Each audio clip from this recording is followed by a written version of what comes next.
Hi everyone, Dr. Vaughn. I'm going to do a video this morning about section 9.5 practice. So this practice exercise has two different parts to it, number one and number two. Number one, I've already done, and I just followed the video. The video, which is here, you can look at the URL or just kind of find it in your book. It should be in that video section as well. It walks you through all four parts of that part one with the exact same numbers. And so you can just kind of watch the video and type in the numbers and get the right answers. But really, you should just kind of think about how they're using those formulas. And then what I'm going to do is do number two, using the formulas, but I'm going to actually let Excel do all the calculations for me. I'm not doing a shortcut. I'm just using Excel as my calculator in essence. I'm going to do one shortcut, and that is I'll have Excel look up those p-values instead of having to look them up in a table. All right, so this is the URL for the video. This video, 5 minutes long, will walk you through all the answers to part one, and we're going to look at part two. Now, part two is really the same question. It's just all the numbers are different. The one thing I want to point out is that these are one-tailed tests. And I know that by looking at the null and the alternative hypothesis. So the alternative hypothesis is that the observed proportion is less than, in this case, 0.65. That tells me that I'm only looking for if the proportion was less than, not different from 0.65. Different from, it could be greater than or less than, which would make it a two-tail test. Less than tells me it's a one-tail test. What that tells me is after I find the z-value for my observed proportion, I only need to find the probability of being more extreme on one side instead of more extreme on both sides. In other words, I don't need to double that value like I would in a two-tail test. All right, so let's go through just kind of the numbers. I have 0.65. I'm going to call this the hypothesized proportion, or P naught. P with a sub-zero is the notation they use in the book. So this is the hypothesized population proportion. I have a sample size, that's n. And then in each of these cases, I have the P bar, that's the observed proportion. So hypothesized proportion, observed proportion, n, and then my alpha. Those are the inputs. And then for each one of these, we're going to calculate an output, which is first a z-value, and then convert that z-value into a p-value. All right, so what I did is I started to set up a spreadsheet. And I put the inputs. N is the sample size, and that's going to be 400.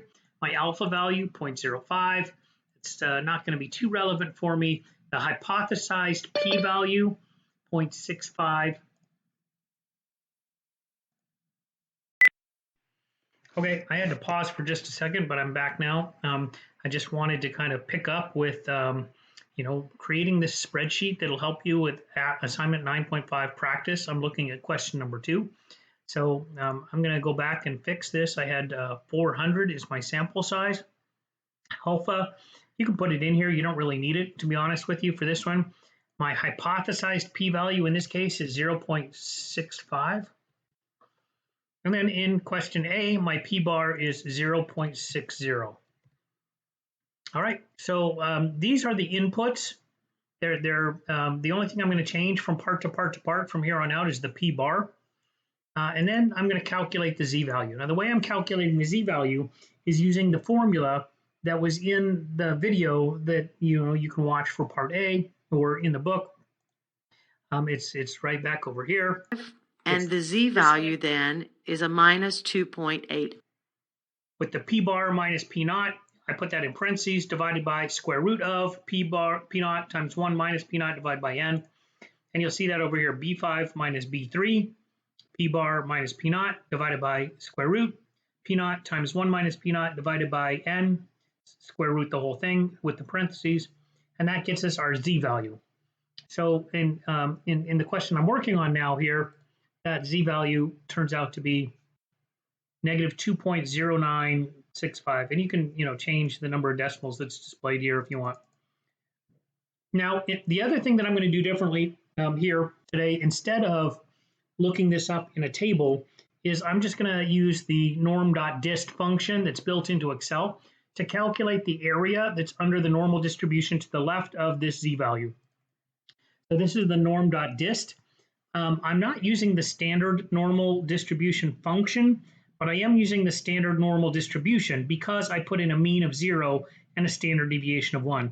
So I put in the z-value in as a cell reference to the first spot, mean 0, standard deviation, cumulative true, and that will return the area to the left of this z-value under the standardized normal distribution curve. And that is our p-value. That's 0.0180. Now, they want these to 4 decimal places, and so I'm going to go over here and just use the rounding feature. It's to 4 decimals. 0.0180 is my p-value for part A. 0.0180. And before I go on to the next one, I'm just going to check my work, make sure that we got that correct. Yeah, it worked. All right, so now just to wrap it up, you compare the p-value to the alpha value. P is less than alpha. If P is low, reject the hoe. So I am less than or equal to, and I'll reject. All right, so that's the end of part A. Now to do all these other ones, it becomes easier and easier because once I got this built, my spreadsheet, all I need to do is change P bar. Everything else will work just right off. So I'd leave everything else the same. For part B, I'm going to put in 0.63 for the P bar, and everything updates. My P value is 0.2008. And that is not less than 0.05, so it's greater, and I do not reject. For part C, 0.61.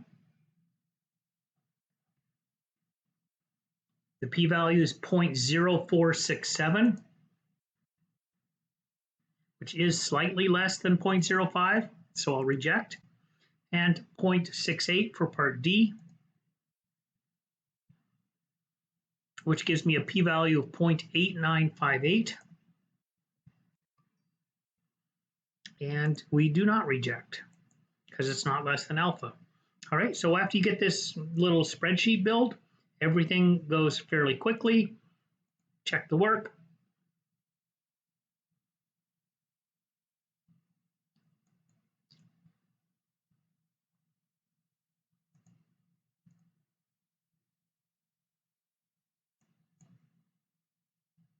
And there we go. We got 9.5 correct. All right, hope this has been helpful. Hope to talk to you again soon. Have a great Sunday.